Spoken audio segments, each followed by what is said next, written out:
সমস্ত অংশের শ্রমজীবী মানুষ, কৃষিজীবী মানুষ, নূতন অর্থ কমিশনে তো কার্যকরী হতে যাচ্ছে, সেক্ষেত্রে আশঙ্কার বিষয়টা তুলে ধরার জন্য এমনতর জায়গায় দাঁড়িয়ে আমরা রাজ্যব্যাপী মানুষের মধ্যে কংগ্রেসের পক্ষ থেকে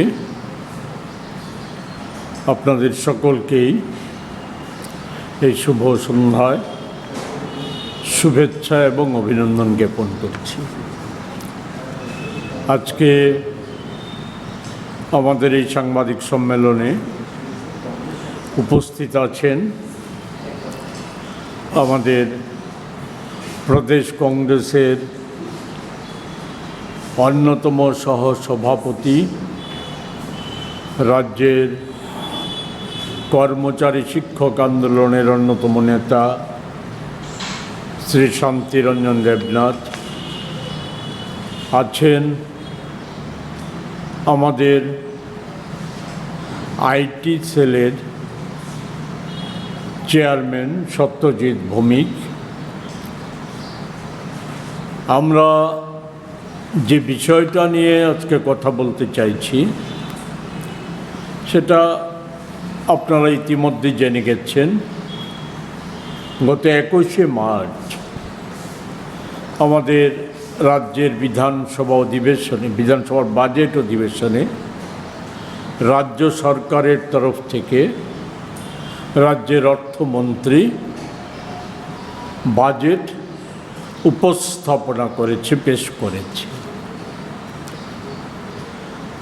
বিধানসভার ইতিহাসে, রাজ্যের ইতিহাসে সম্ভবত এটাই সবচাইতে দীর্ঘ সময়ের বাজেট ভাষণ বলে আমরা যতটা জানতে পেরেছি।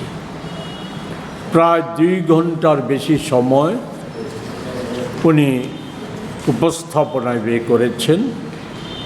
তার পরবর্তী সময়ে আমাদের রাজ্যের মাননীয় মুখ্যমন্ত্রী অধ্যাপক ডক্টর মানিক সাহা থেকে শুরু করে শাসক দলের মন্ত্রী নেতারা এবং শাসক দল সকলেই এই বাজেটকে ঐতিহাসিক, সময়োপযোগী এবং নানা উপখ্যানে অভিনন্দিত করেছে। বাজেট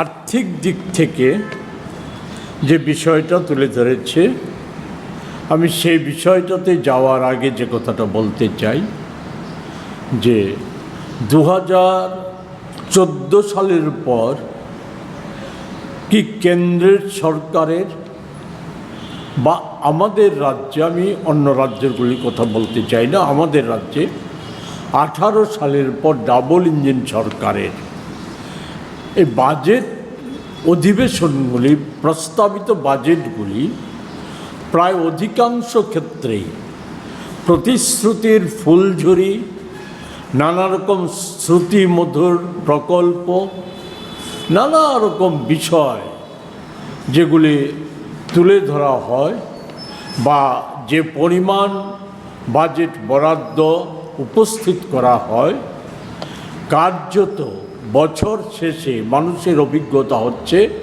এগুলির অধিকাংশই নির্বাচনী প্রতিশ্রুতির মতো বিজেপি দলের সর্বোচ্চ নেতাদের কথা অনুযায়ী নির্বাচনী প্রতিশ্রুতিগুলিকে জুমলা, সে বাজেটগুলিও তার অধিকাংশ প্রতিশ্রুতি জুমলা হিসাবে খ্যাতি অর্জন করেছে।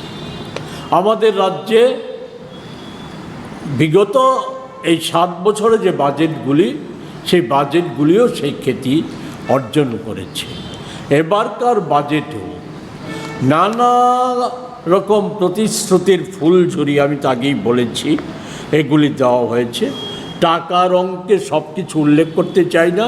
আমরা আপনাদের কাছে আমাদের যে মূল বিষয়টা, সেই বিষয়টা আমরা লিখিতভাবে আমরা আপনাদের কাছে দিয়ে দিচ্ছি, এটা আপনারা দেখে নিতে পারেন। যেটা যে উল্লেখ করা হয়েছে বাজেটে, নানা রকম বৃদ্ধির কথা, আর্থিক বৃদ্ধির কথা বলা হয়েছে। কার্যত তার আগের বছর 24-25 অর্থ বছরের তুলনায় বাজেট বরাদ্দ বৃদ্ধি পেয়েছে মাত্র 7.2%। বর্তমান মুদ্রাস্ফীতি এবং মূল্যবৃদ্ধির যে ফলে এটাকে একেবারে সামান্য বৃদ্ধি বলা যায়। সেই ক্ষেত্রেও দেখা গেছে যে এখানে নানা খাত থেকে যে টাকা পাওয়া যাবে তার মধ্যেও ঋণ নিতে হবে 1225 কোটি টাকা। তারপরেও যে বিভিন্ন খাত থেকে যেটা পাওয়া যাবে তারপরেও যেটা ঘাটতি থাকছে সেটা হচ্ছে 3703 কোটি টাকা।